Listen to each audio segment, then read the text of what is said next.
Pada pasan untuk hari ini, the one and only May Elo. May Ho. Oi, baik. Outfit lawa Ha? Oh, okey. Okey, yang pertama kek lah. Kek beli mana? Untuk beli tepak. Oh, berapa harga topi kek? 1000. 1000 ya? Awak baju ni jenama apa? Jenama Lidah. Lidah. Okey. Berapa harga baju? 40. 40 je? Ha. Oh, mahal topi pada baju deh. Daripada mana ni baju ni? Ala lupa. Alah lupa. Hak ni? Tepak. Tupak. Okey. Kasut. Kasut saya berapa kasut? Kasut saya L. Saya L. Ada. Oh. Okey. Ada saya L deh. Oh, maknanya memang minat style besar deh. Oh, ni jenama ke apa? Jenama Besu.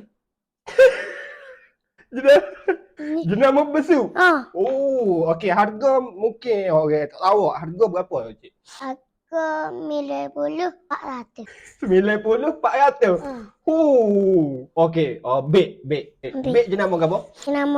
Jenama Tepak. Jenama beli kat beli kat mana? Li Tepak. Oh, patut jenama Tupak apa? Okey, nak tengok. Oh, okey. Oh, lawa. Dia punya kulit ke apa tu? Kulit L.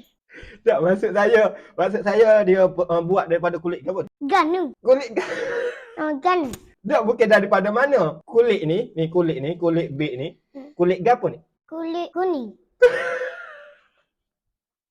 Okey, kulit kuning tu. Oh, bijak Ni orang panggil style ke apa ni? Style dia. Kain gila. Style gila. Okey, baju. Baju ni baju ke apa ni? Oh, kambing perak. Oh, maknanya? Kami perak. Oh, cik ni jadi lagu mana dengan kambing perak ni bro? Itu jual. Oh, macam mana nak dapat ke kambing perak ni? Ganu. So, maknanya topi berapa tadi? 1000. 1000. Baju? 400 mili. 400 mili. Beg? Ni tu 400. Kasut pula harga berapa? 1,100. 1,900. Okey, kasut ni diperbuat daripada kulit apa? Ganu. Kulit ganu juga. Oh, maknanya ni simple style lah. Loh. Maknanya Cik May tak rimah kalau jalan lagu ni. Tak.